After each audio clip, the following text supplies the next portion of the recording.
I've got the peace that passes understanding down in my heart. Down in my heart. Down in my heart. I've got the peace that passes understanding down in my heart. Down in my heart to say, and I'm so happy, so very happy. I've got the love of Jesus in my heart, down in my heart, and I'm so happy, so very happy. I've got the love of Jesus in my heart. I've got the wonderful love of my blessed Redeemer way down in the depths of my heart. Down in the depths of my heart. Down in the depths of my heart. I've got the wonderful love of my blessed Redeemer way down in the depths of my heart. Down in the depths of my heart to stay. And I'm so happy, so very happy. I've got the love of Jesus in my heart, down in my heart. And I'm so happy, so very happy. I've got the love of Jesus in my heart. I've got the love of Jesus in my heart. I've got the love of Jesus in my heart.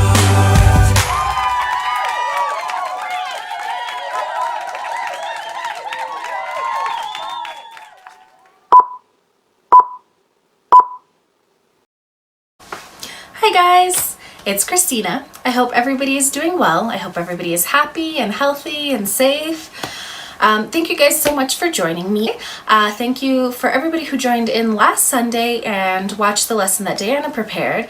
And I wanted to thank all of the kids that sent in their answers, and just wanted to remind everybody who didn't that just because we're in a different format than usual doesn't mean you should not be participating. We're expecting participation from everybody, so please turn in the assignments as asked. And parents, please be vigilant and make sure that your kids are putting in the work.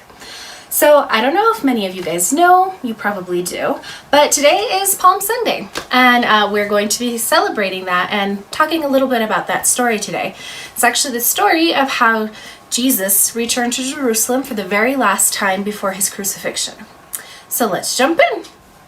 A little while after Jesus had risen Lazarus from the dead, he and his disciples were starting to make their way back to Jerusalem.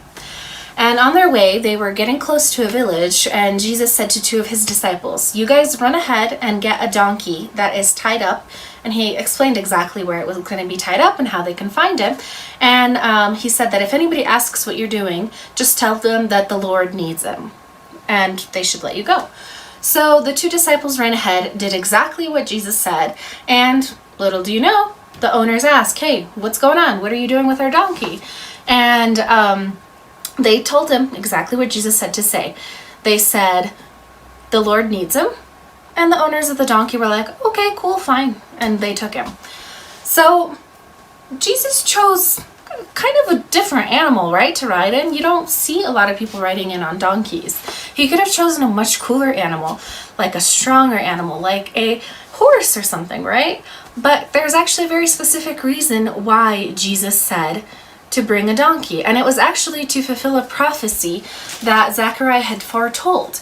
And if you guys look at Zechariah 9:9, you can see it says, "Say to daughter Zion, see your king comes to you, gentle and riding on a donkey, and on a colt, the foal of a donkey."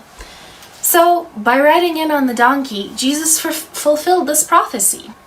When Jesus was riding up to the city, people started seeing that he was coming up, and they've heard so much about him, and they were so excited to see him because he had just done this great, amazing miracle and risen Lazarus from the dead. So they started coming out into the streets to welcome him, and they started shouting and started saying, "Hosanna to the Son of David. Blessed is he who comes in the name of the Lord.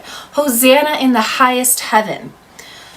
And they said this and screamed this and made this huge party about Jesus coming in, and people would lay down their cloaks on the road in front of Jesus and would cut down palm branches and branches of trees, and also to lay them down for Jesus to ride in on. And because of this, we now call this Palm Sunday, because people would lay down the things. And this celebration is actually pretty bittersweet, because when you think about it, in the next couple of days, these same people are the people that crucified Jesus. They worshiped him and celebrated him, and then just a couple days later, they were yelling, "Crucify him." So Jesus did not deserve this at all. So this celebration is kind of a bittersweet remembrance.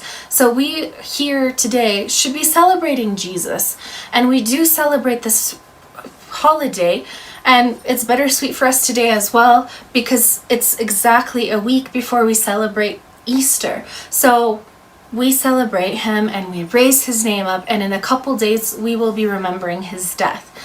So I just want you guys all to remember to celebrate Jesus and everything that he has done for us. So because this year we actually can't be all together celebrating this amazing day, we can't give you guys the palm leaves to run around and celebrate Jesus Christ for us in church like we usually do.